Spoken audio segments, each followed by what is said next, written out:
You're now listening to The Cole Report. 102.3. Delivering discourse from the black pits of bituminous coal. This is your granny station.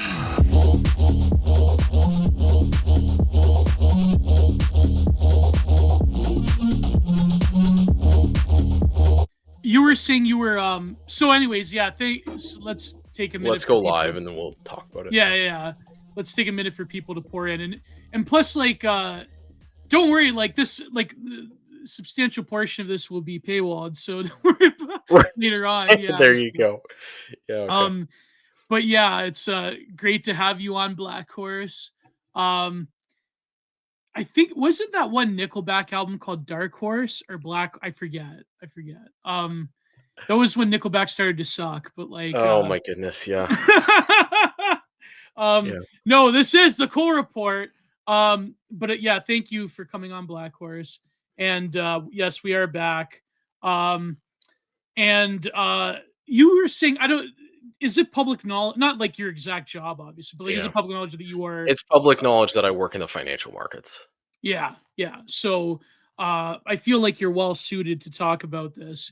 So I wanted to bring you on, and we're going to talk about the tariff situation, but ultimately I think something deeper as to the direction of the collective West, whether it be in America, us in Canada, the Eurozone, and then we'll talk about the Canadian election. Obviously, we have to, but thank you for coming on, and please, everyone, need those super chats either here or on Entropy. I prefer Entropy, obviously, for obvious reasons.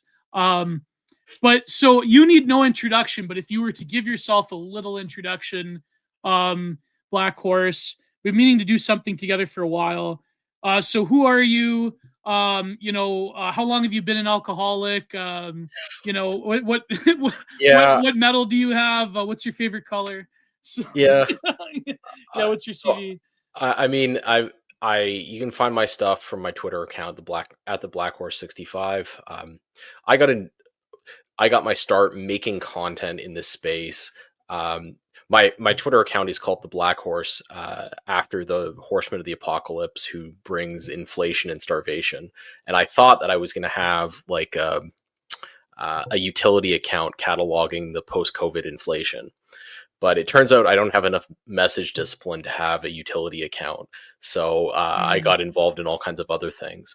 I am the editor of the Red Ensign, which is a publication focused on Canadian politics and the Canadian people and their culture. And I appear pretty regularly to do a show called Econ Minis with Radlib on his channel. We've been doing that every 2 weeks now for a couple of years.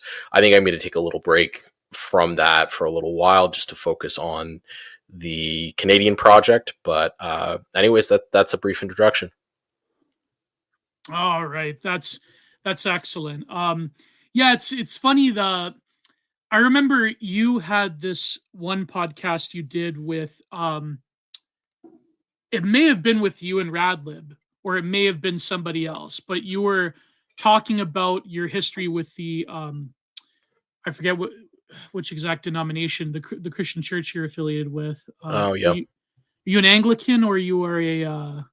No, so I am a Reformed Baptist, but there's... Okay. So in southwestern Ontario, there's there's a collection of Reformed denominations that kind of cluster together. And there are theological divisions, but there are also kind of ethnic divisions that go with that. Yeah. And you were talking about your experience during ClownVid, and I thought it was quite illuminating, actually, because I remember those stories of churches being shut down. I remember they particularly hit Alberta the most because that's where they had a lot of pastors and priests who were not going along with it. But yeah, I mean, it's interesting because I feel like the Alberta authorities were more ham-fisted. Yeah. So like they went as far as to put pastors in prison and hold them without bail in contempt of court. And that was very, very ugly. Whereas in Canada, their strategy was to leverage fines and seize facilities. Yeah. So instead of arresting people, they just seize physical buildings, put barriers around them, that kind of crap. And it was more effective because it created less public outrage. So at the time, I had a number of experiences going to church services that I wasn't, 100% sure weren't going to end halfway through. And it's one of the most profound experiences of my life, to be honest with you. First, one of the things that really shocked me about them was that the services were like packed to the gills, because there were a relatively small number of churches that you could go to that were open in defiance of the law. Yeah. And you got together a crowd of people who really, really desperately wanted to be there. And it's hard to describe, but it was just an incredible experience. I had a number of experiences where inside the church building, it's basically standing room only. And you all have this kind of anxiety in the pit of your stomach, but you're there anyway. Yeah. I don't ever want to go back to those days, but it was a remarkable experience, I guess. I think that a lot of people, in a weird way, like, I mean, as much as we all, especially us Canadians, suffered, I like, in a weird way, like, I hate to admit this, but my life did in some ways drastically improve because it was sort of a make or break, get serious with yourself. Like, I started podcasting, I started trying to, losing weight, working out. I have a girlfriend, my life, I had like the strange glow up at a time where I literally could not leave sometimes the confines of my own house because of the restrictions. And I chose not to get the what. So it's like, yeah. But I mean, big dividing line there, depending on what stage in life you were at. My wife and I had 2 kids. We had a baby during COVID. Yeah, you had kids at this point. So we had like a brand new baby during, and that was a whole experience because we had a home birth to try to avoid having to go into the whole system. Oh my God! Wow. And then there was a need for an intervention, so we ended up having to go to the hospital anyway. And my wife's in there like just out of labor in a mask and like all this. I'm not allowed to visit. Like, it was just, I'm glad she was only there 12 hours. Let's put it that way. Yeah. But like that's such a, like, for you and your wife, that especially your wife, that's such a traumatic experience. And yeah, that's terrible. Yeah, but anyways, let's get on to other terrible news. I was gonna say, like, the church thing. I think that in a way, people thinking about their own mortality during those days, rightfully, wrongfully, Yeah.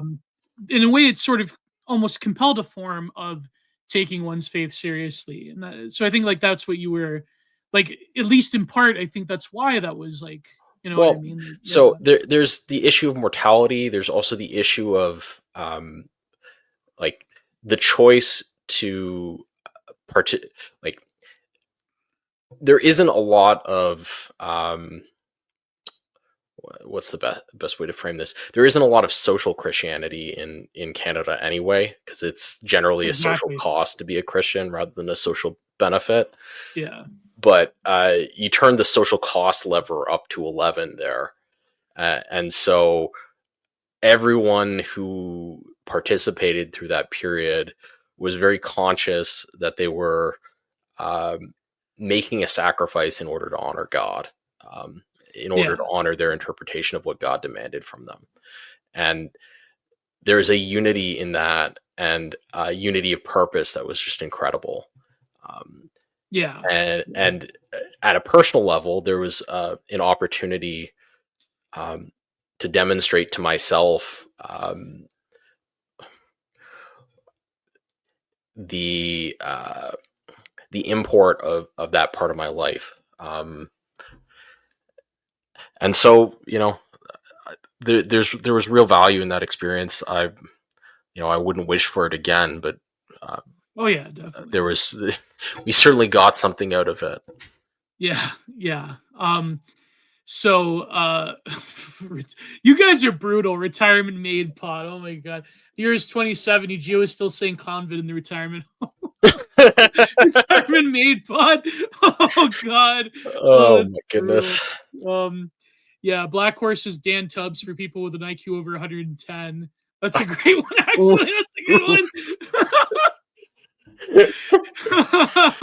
In Oh, 2027, this is a real Yan is a real Geo cell right here because he knows the lingo I used to use. It's 2070 and Geo is asking his 28-year-old African nurse if she got the Clonvid sacrament. I used to call it the sacrament. Yeah. I remember that. Yeah. Did You know what? well? What were you gonna say? I was gonna ask you if you ever got rejected from somewhere over not having your papers, but surely that happened to you. Oh yeah, definitely. Yeah. Yeah. Yeah, it did. Well, like, I mean, it's funny because my GF is in the States and like I literally like I knew her for a few years before, but then we started like, being serious over the internet. Right. And for a whole year I couldn't see her. But Oh, it was geez, crazy because like the Canadian restrictions had lifted a few months prior. The American restrictions were like it was like everywhere in America you could go anywhere you wanted to, but when it came to travel, they actually had a longer restriction. One of the things that's interesting is they had a restriction which was entirely related to the sacrament, right? Yeah. So unlike in Canada where you had to go to like a quarantine hotel for like maybe for like a year and a half period, even if you had done everything possible to assure your compliance to the dictates, you still had to. I traveled during this period a little bit, even prior to the existence, and it is a very difficult experience. Oh man, yeah. I had privileged status crossing the border, and it was still a very difficult experience. Holy crap, man. So. Gio, I'm at the airport flying to Vancouver. What should I get at Timmy's? Well, I'd recommend the vanilla cold brew. They have these dream cookies that are all right, but no, you got to get a honey dip donut. There's no choice. Yeah, that's true. So. And make sure you remember Tim Horton and his particular marriage advice at the same time. He died not too far from where I live, actually, I believe. Yeah. Because he got traded to Buffalo, and he was coming home one night, and I believe he had something to drink. Or no, a drunk driver hit him, I think. I forget. But yeah. We might be getting another Battle of Ontario this year, hopefully. Yeah, I hope so. I haven't been. I was really into NHL hockey when I was a kid, and I've kind of. Yeah. I drifted away from it when the Leafs got really bad. Oh man, yeah, when all the old heads retired, like Sundin and Domi, yeah. Well, I loved Pat Quinn as a coach. Yeah, me too. I was so sad when he was gone. Oh man, yeah. But you know what's funny though is that for a year they had Paul Maurice, who was an understudy of Pat Quinn. Yeah, that was when they had Raycroft, but then he choked, and then they brought in Aubin. But he was a coach for a year, and he really learned under Pat Quinn. And it's like, yeah, he was an okay coach. Yeah, I mean, Burnsy was pretty fun as well. If only for the screaming at the refs. Yeah, then they had like a bunch of duds like Randy Carlisle, and it was the 2010s were not good. During the Randy Carlisle era, I had a friend who had a media pass to go. So I actually met a number of players during that time. It was so bad. Oh man, yeah. Well, it was like a one-line team. Like they had Joffrey Lupul, Phil Kessel, and Tyler Bozak, and then of course you had like Colton Orr and McLaren to like protect them. Yeah, but exactly. That was it. But it was great. I mean, I still can't figure out how Colton Orr like played in the NHL, but He was one of the best, like, because when I was a kid, like Ty Domi, I like worshipped Ty yeah. Domi. Yeah, But Domi could skate, and he had some hands. and he could Like, score a few goals. Yeah, yeah. yeah.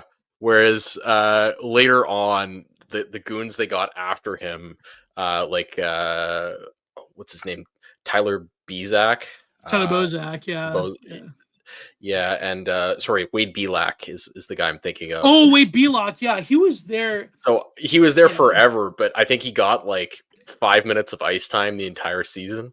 Yeah, yeah, yeah. 5 fights, it's 5 minutes of ice time, and that's about it. Yeah, that was like when they played the Devils. I think what was it, 2001, and Yeah.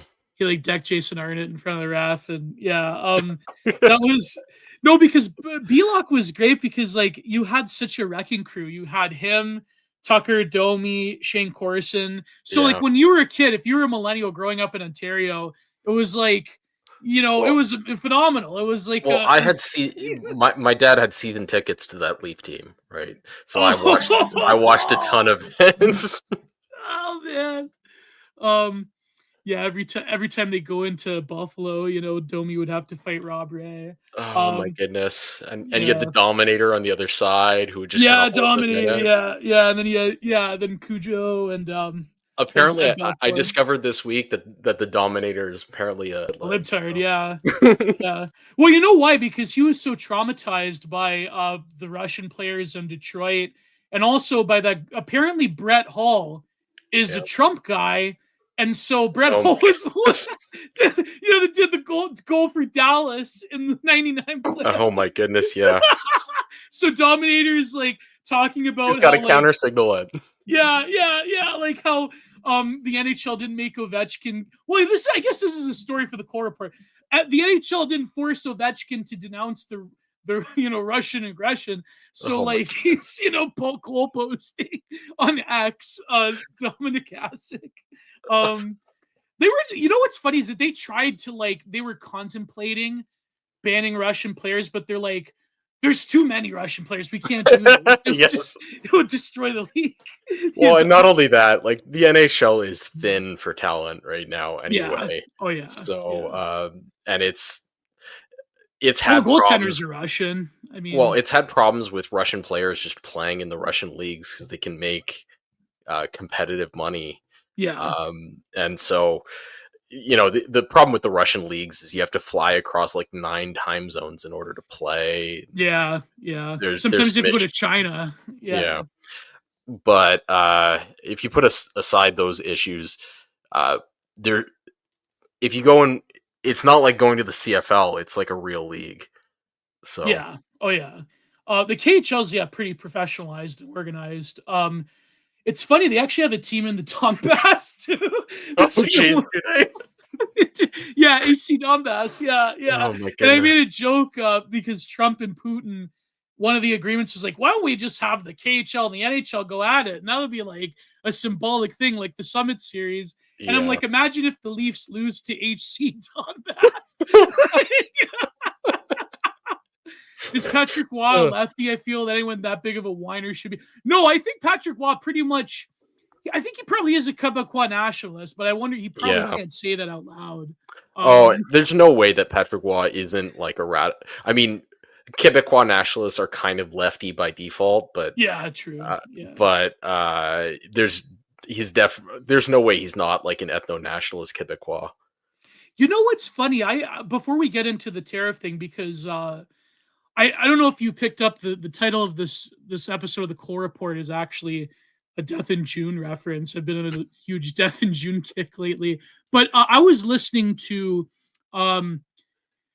You'd be shocked to see if you see my timeline, Black Horse. You'd be shocked to know this that I'm a fastidious listener of the Duran, but they had Michael what's his name, David Erat on. Yeah.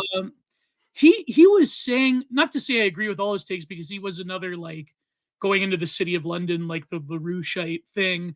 Yeah. But he had this take that the FLQ crisis, that was sort of like a more Marxist version of a Gladio op. that was sort Yeah. of like controlled opposition. Like, what do you like from your assessment of, especially Quebecois history? Well, You, so yeah, yeah, I think the way to understand the FLQ crisis is to trace it out as one of two elite fractures that happened during the period during the reign of Trudeau the Elder.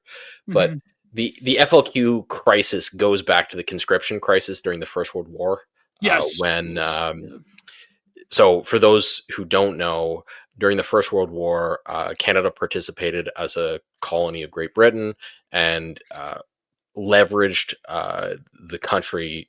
Um, we're we're the most active non-European participant in the First World War in terms yeah, of uh, man and materials delivered. And conscription was enforced in Canada during the First World War, but not until 1917, and was extremely unpopular in Quebec to the point where in Easter weekend 1917 there were riots all through Quebec, which culminated in Canadian troops opening fire on protesters in Quebec City. Uh, hmm hmm and that event has never been forgotten in 100 years in Quebec. And to an extent in English Canada, like my grandfather was still bitter about the anti-conscription Quebecois. Like, yeah, yeah, yeah. Oh so man. I mean, my grandfather was a senior officer in the military, so maybe it's a little bit. Oh yeah. Oh yeah. But in that world, the Quebecois were generally regarded as like second-class citizens and cowards by that class of people because of this history. Um, And they were out with the French as well. They at that time, I think they sufficiently broke off a lot of ties from like the Paris well, government. Yeah. yeah, I mean, in the period after 1867 through to after the Second World War, there's very little tie between France and French Canada. Yeah. Very, very different histories. But the point I was trying to get at is you have this great trauma that occurs during the First World War in Canada, almost splits the nation. You have the Montreal Parliament buildings are burned down. You have this casualty event in Quebec City, and then immediately on the heels of it, you have hardcore labor activism during the Depression in Canada in very much the same way you saw everywhere else, and you have this strange alliance of ethno-nationalism and labor politics in French Canada, hmm where there is the propaganda view of this period is that the English Canadian capitalists are beating up on the poor, helpless French Canadian workers. And so you have this like Marxist incarnation of ethno nationalism in French Canada. Yeah. And Yeah.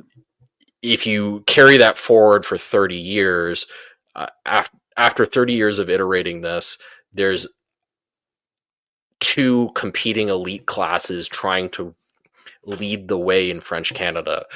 One for whom Marxism is paramount, and one for whom ethno-nationalism is paramount. And the FLQ come from the Marxist half of that movement. And but even like if you look at the FLQ crisis, eventually the perpetrators get arrested. And they make a deal with the government to be shipped to Cuba in exchange for returning the second hostage. And so they go to Cuba, but they are sufficiently unhappy Marxists that they're not happy to stay in Cuba. Within a year, they go to France and get arrested by Interpol and end up serving time. Oh yeah. So Um. they're not like hardcore Marxists that they want to like stay in a communist country or something. They want to return to France, and ultimately they want to return to Quebec so much that they risk being arrested.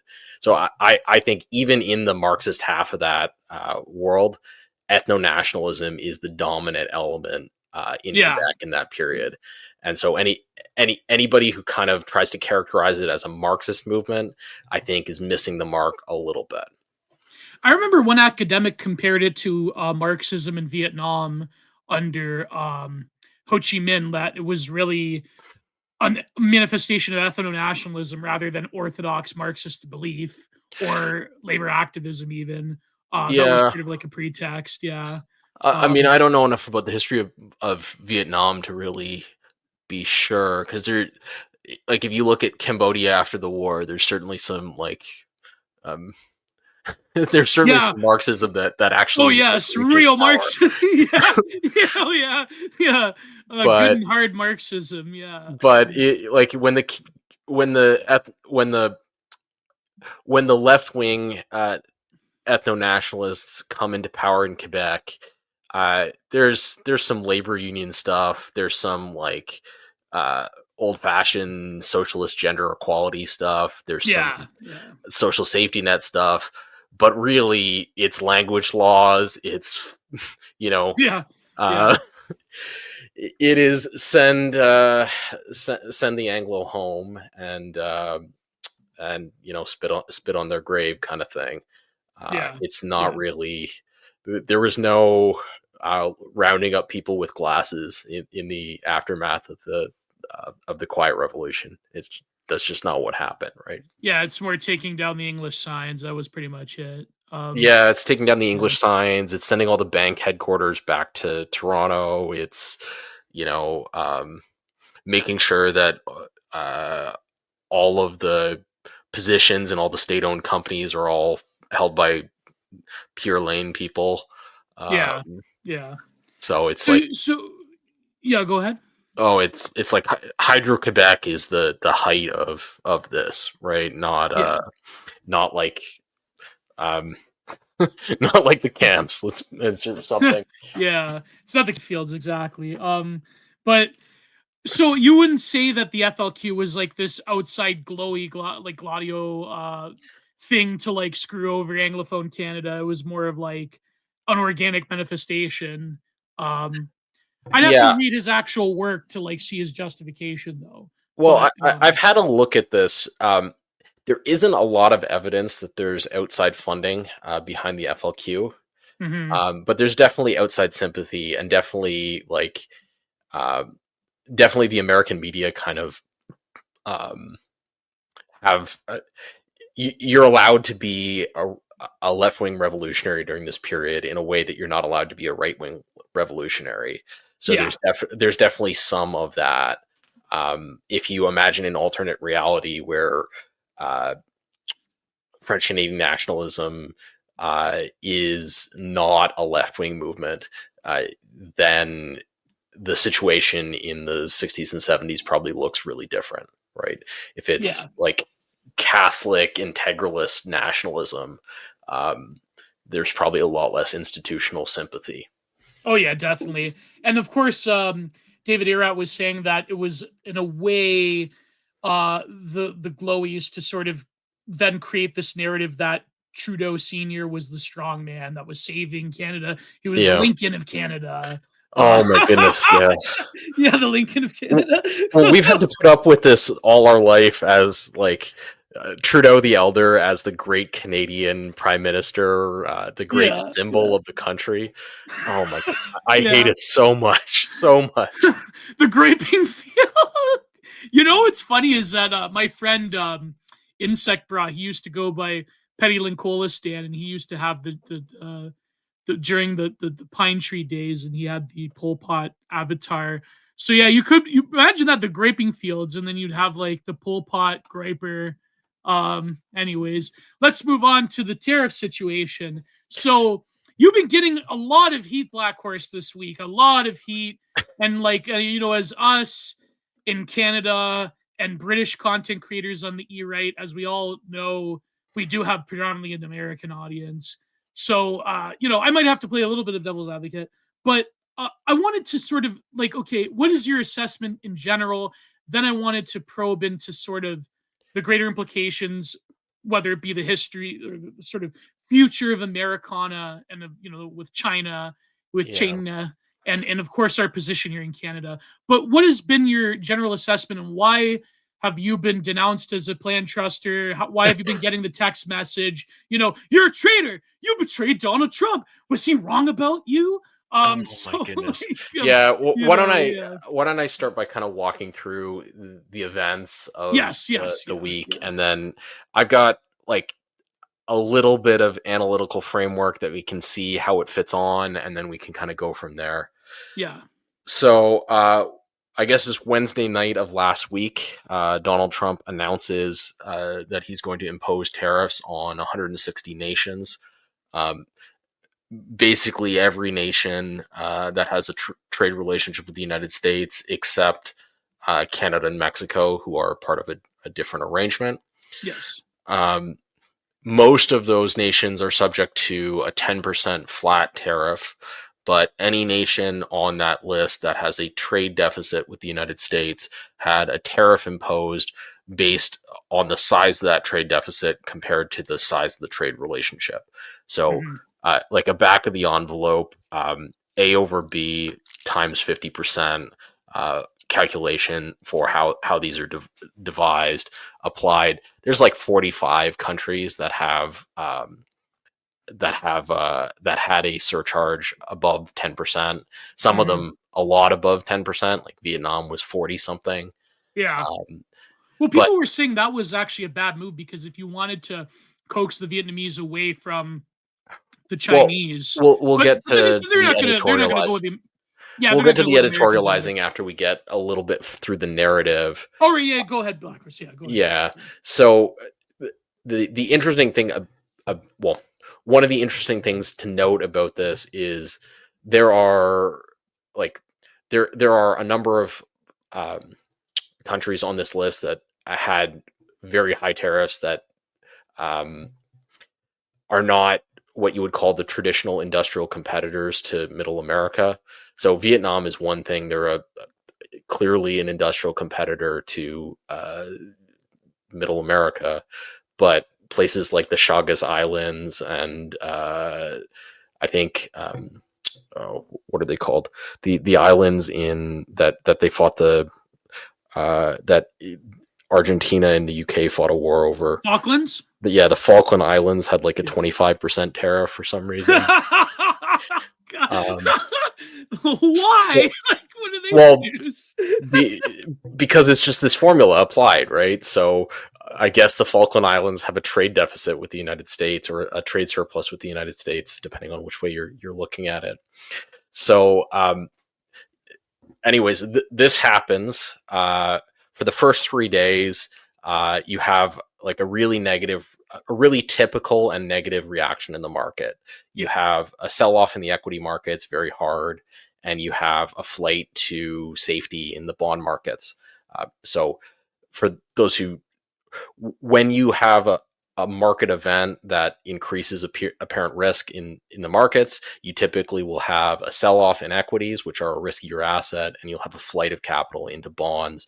And typically, the safest bonds are U.S. government bonds, and so Yes. U.S. government bonds will go down. Bond yields will go down in price.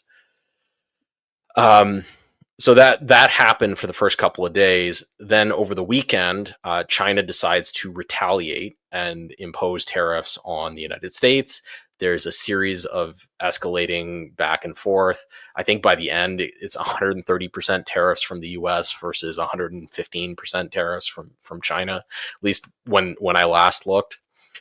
But this changes the dynamic in the market in a very interesting way.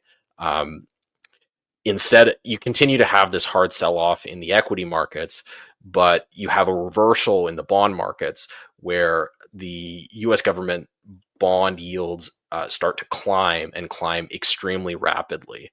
Uh, Mhm. so in the period between Monday and Wednesday, you have 50 basis points of yield increase in the U.S. bond market, and on Wednesday at 1 o'clock, or sorry, at 12 o'clock, the U.S. government has to go to the market for a large 10-year auction, and they pay the highest interest rate on the 10-year auction that they've had to pay in like 8-9 months. Um, an hour after this occurs, Donald Trump comes out and reverses the decision to impose tariffs on countries not named China at rates other than 10%. Um, Yeah. it's important to note you have this reported as a complete reversal in a lot of places. It's important to note the imposition of a 10% flat tariff on 160 countries is still a very significant escalation on yes. most of those countries. And the other thing that's really significant, the overwhelming majority of tariffs in history have been selective, applied to particular products, or applied at different rates. Like if you go back to the tariffs people were talking about in the 19th century in the US, there's a different tariff rate for like every single industrial good that comes across. Mhm. Whereas under this schedule, every product, every country is a 10% flat tariff. You have a big reversal in the market that day, the largest equity market swing in a single day in history, from down 1,000 points on the Dow to up 3,000 points on the Dow in the course of 2 hours. Mhm. So just, absolutely wild. Now, since then, the market has broadly worked downward as the market has digested the news that the China decoupling is still on, and at the end of the day, the 10% tariff represents something like $400 billion of additional taxes on of additional taxes on goods coming into the United States. So that's bad for equity prices, whatever else you might think about it. Yeah. So that's kind of the flow of events. There are really three narratives about the tariffs that exist in superposition in what I've observed. The first narrative is that the tariffs are intended to reindustrialize the United States. Yes. Yeah. And there's kind of two flavors of this. One is the bring the jobs back flavor, and the other is the defense flavor, where we can't have like key components in our drones being made in China if we're going to go to war with China. Yes. Yeah. Or Iran or Russia or take your pick, right? Yeah. The second analytical framework that's being applied is this is art of the deal. This is the big ask, and then we're going to see a negotiation to extract concessions, and all these countries are ripping America off, and that's really what this is all about. Mm-hmm. And then the third version of this is that Donald Trump made some noise about eliminating income tax and paying for the U.S. government via tariffs. This is Donald Trump trying to raise revenue. Yes. But the liberal leftist mainstream narrative is that Donald Trump's a madman that wants to, like, I don't know. Yeah. So we're going to talk about narratives in mega world rather than narratives outside of mega world. Right. I mean, the CNN is going to call Donald Trump a madman, every day from now to when he leaves office. And then he's trying to put in some kind of fascist dictatorship, and they'll have like some like libtard economists to say that, like, well, the Austrian painter did this as well, and so let's ignore that. That's meaningless in my opinion, because they're going to But between the important thing to notice is that these three narratives are all in competition with each other. Yes. So yes. If the tariffs are there to raise revenue, then they can't be there to reindustrialize the United States, because if you reindustrialize the United States and reduce imports, then they don't raise as much revenue. Right. Equally, if they're there to reindustrialize the United States, then they can't also be there as a negotiation prop, because if the tariffs are temporary or constantly being changed as part of a negotiating tactic, they're not going to be an effective mechanism of industrial policy. Right. But would you see another contradiction before you?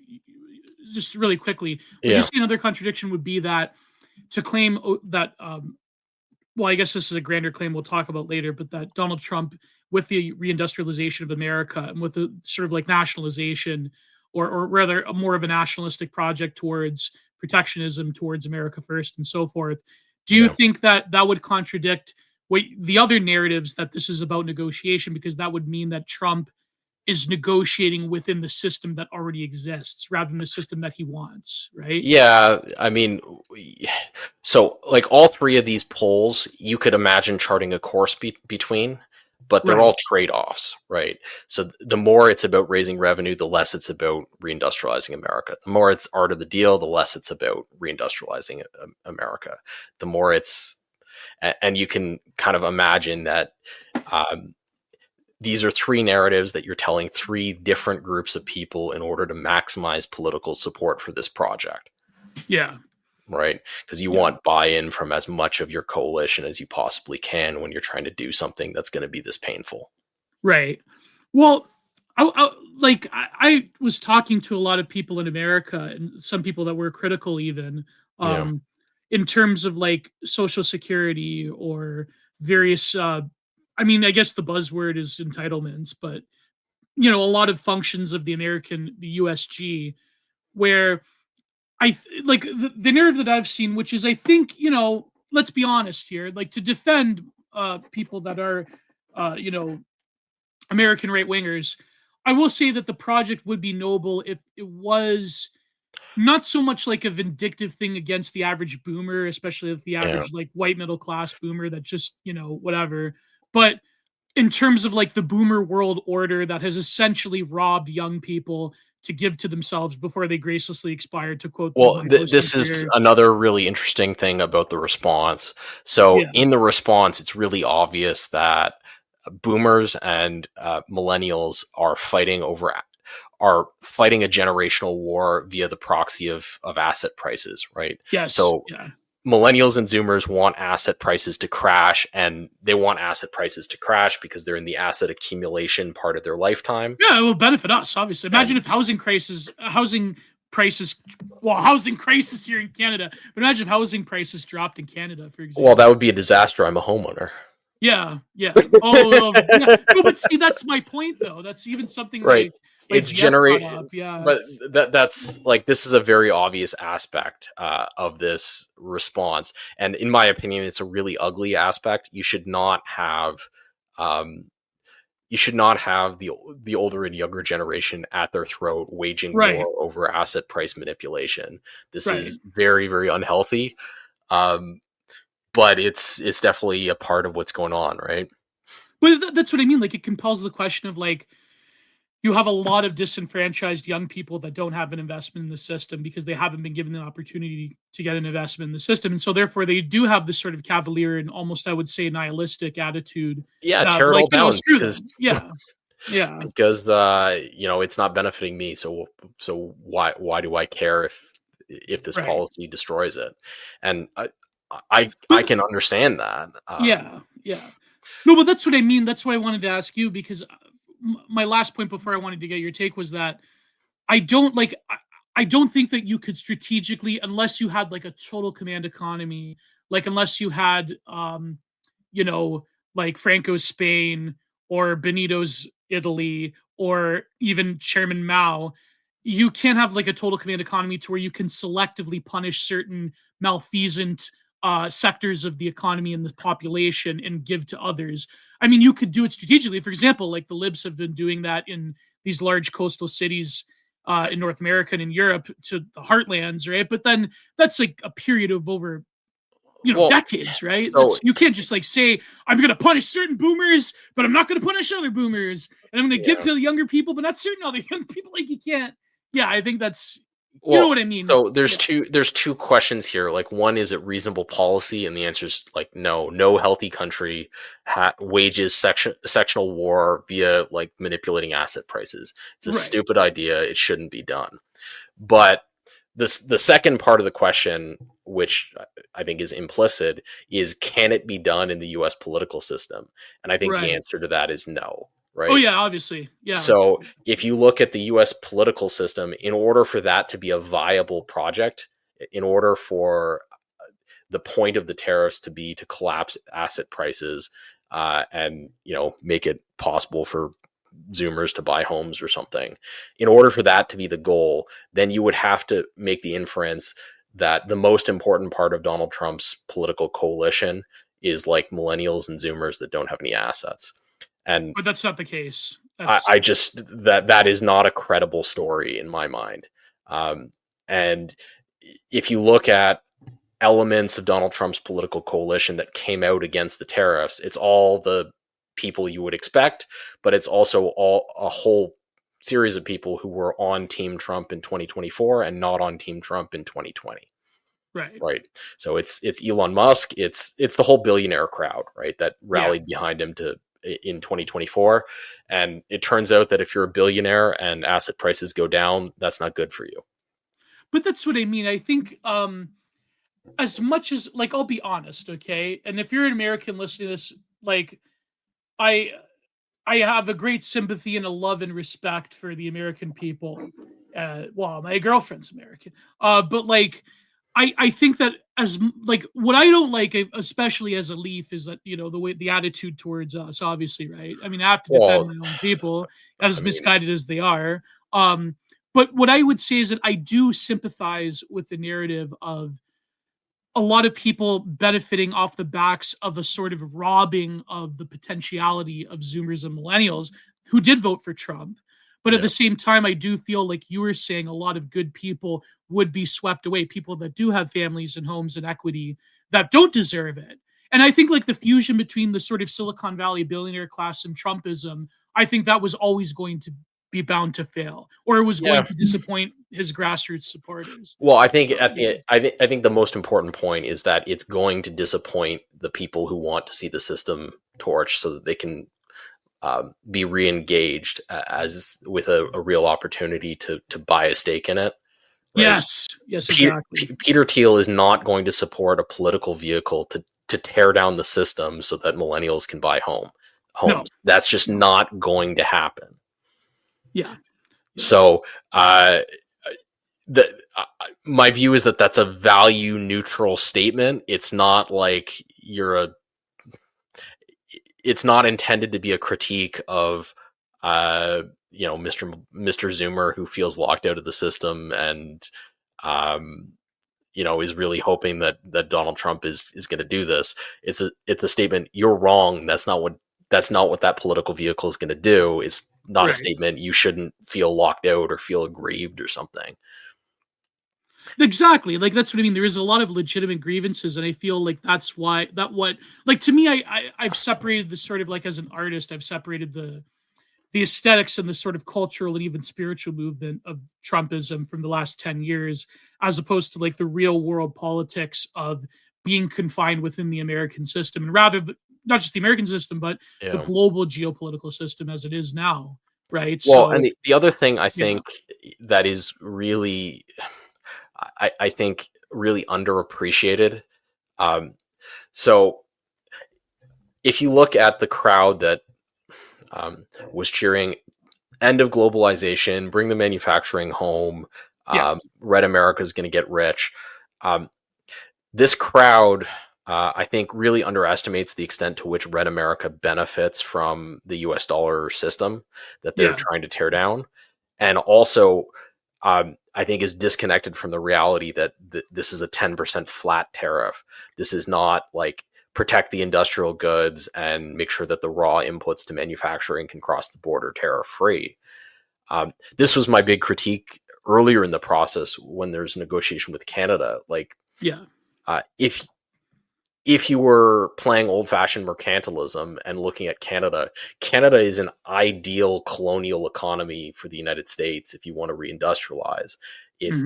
It's a huge net exporter of things like nickel and iron and natural gas, potash. These are all fundamental industrial input commodities. Lumber, steel, And Canada is a huge net importer of from the United States electronic goods and manufactured goods. So if you were on team let's reindustrialize America, then the Canadian trade relationship looks like what you would want it to look like at the end of the roll. Right. And so looking at all these things together, my view is that if we go back to our superposition of three ideas, I think the people who actually have it right, there's kind of two chunks to it. One, I think this is very much a shakedown for tax revenue for USG, which is why it's a flat tariff. The fact that it's the same tariff across all these different countries means that it's going to be very, very difficult for countries not named China to avoid the tariff, because you can't triangulate around the tariff the way you could if it was a different rate for different countries. Right. Right. Um, so But I how think come, like, yeah, go ahead. Yeah. China's I think China is a special case where I think there's a lot of support inside the security state for trying to hard decouple the U.S. economy from the Chinese economy. Right. Yeah. But and also, like, I think that the sort of levy that Trump supporters have made against Canada is not entirely unfounded. I mean, our political class is largely beholden to China and India and other countries, but Well, I think one of the really frustrating things about that negotiation is I think that in behind the scenes, the Trump administration was trying to sever the ties between Canada and China yeah, and Canada and India. I mean, you look at the CSIS report, you look at, I mean, you look at Mark Carney's incoming ties, it's pretty clear cut that China has substantial influence, particularly in the Liberal Party, oh yeah, and that. And if China is a geopolitical rival of the United States, like it's the Ukraine situation all over again. The Mhm. U.S. as a great power is not going to tolerate a Chinese vassal on their border. Um, but I think it would have been much easier to just have that be the public face of the negotiation, rather than have the public face of the negotiation being Canada's ripping us off. Because Yeah, the yeah, choice to make the public face of the negotiation Canada is ripping us off made it impossible to domestically threaten the Liberal Party. Right. hmm In fact, quite the opposite. It oh, it emboldened them. yeah. Well, it Yeah. almost. I mean, I think that it has handed the election inevitably to Mark Carney, um, Yes. who I think will be a much more difficult person for the U.S. to deal with. So I just think it's, from a self-interested point of view, from MAGA, it was not well thought out at all. Yeah, yeah. I've said this as well. I mean, in a few weeks we're going to see it. Um, imagine if imagine if Trump orders a special military operation into Vancouver Island. That would be Yeah. Well, I mean, he's now put Yeah. himself in, like, with the rally around the flag effect that he's had by carelessly threatening to annex Canada and all the rest of it. He's put himself in the position where he actually has to roll the tanks if he wants to get concessions from Canada. And maybe he will, but I don't believe he will. No, I don't think. Yeah, that's too far. I think she's just memeing it. Like, I mean, it could be a way of, like, shocking the Canadian political class as well. Well, I But think that might yeah, have been the intent, but if that was the intent, it was a colossal failure. yeah, yeah. Right. But at the same time, though, you were talking about the tariffs as a sort of way. I will say this: it would be a clever trick. It would be more clever than, say, the neocon to libertarian fusionist that came before Trump, to, Yeah. like, sort of find a way not to have dramatic tax cuts that would actually distort the economy like it always does, Well, but also to not loot the American people, but to find a way of, like, making other countries pay for these, like, massive holes in American tax revenue. I think this So, is another piece that um, I don't think very many people have talked enough about. So mhm, the United States imports $4 trillion worth of goods every year. Um, Presumably, if it imposes import taxes, that number is going to fall to some extent. But even assume it stays at 4 trillion a year. 4 trillion times 10% is 400 billion a year. Um, the U.S. government has roughly 6 trillion in revenue and roughly 8 trillion in expenses. yes, So raising 400 billion in taxes, I mean, it's nothing to sneeze at, but it's not like it closes the deficit or something. right, And it's right, not like it replaces income tax. It's It would have to be part of a broader strategy to address.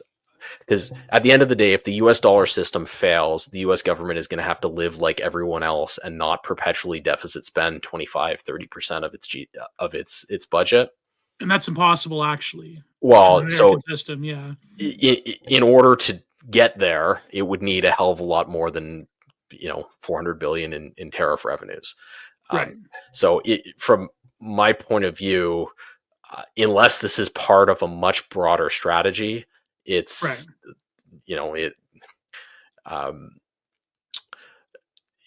it's not going to succeed on its own. Let's put it that way. Yeah.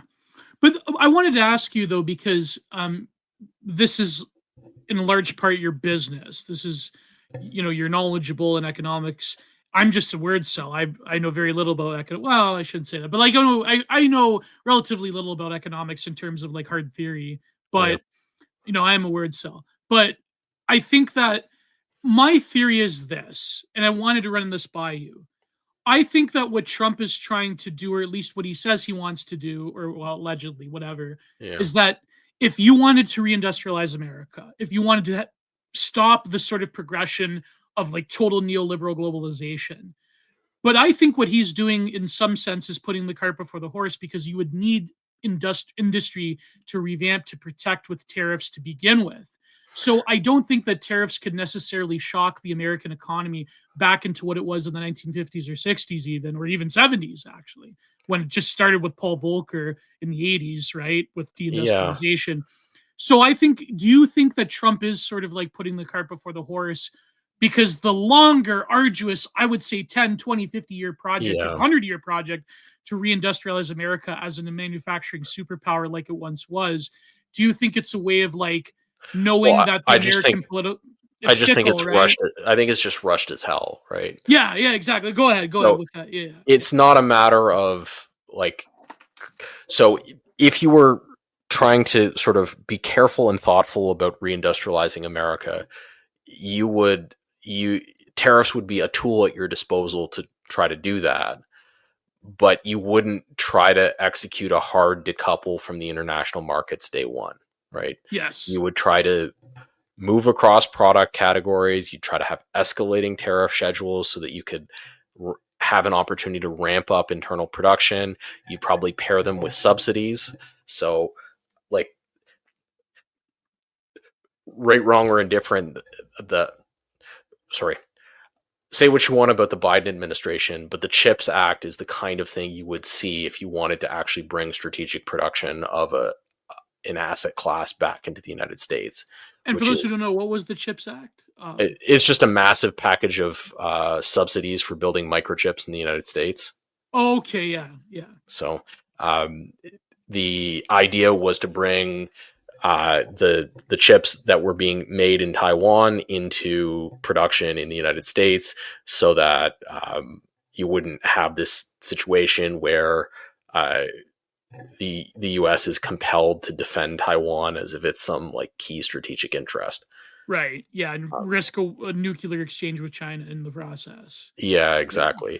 So that's the kind of you would expect to see industrial subsidies like the CHIPS Act paired with selective tariffs, and you would expect to see constant changes to that schedule as that project moved along. Mm-hmm. And instead what you see is like the giveaway is the across the board nature of the tariffs, because it means that there isn't careful thought about what products are beneficial to the project of reindustrializing the United States, what products are, strategically essential versus not strategically essential. Mm-hmm. So my view is that this is a revenue raising exercise. This is not a deglobalization exercise at all.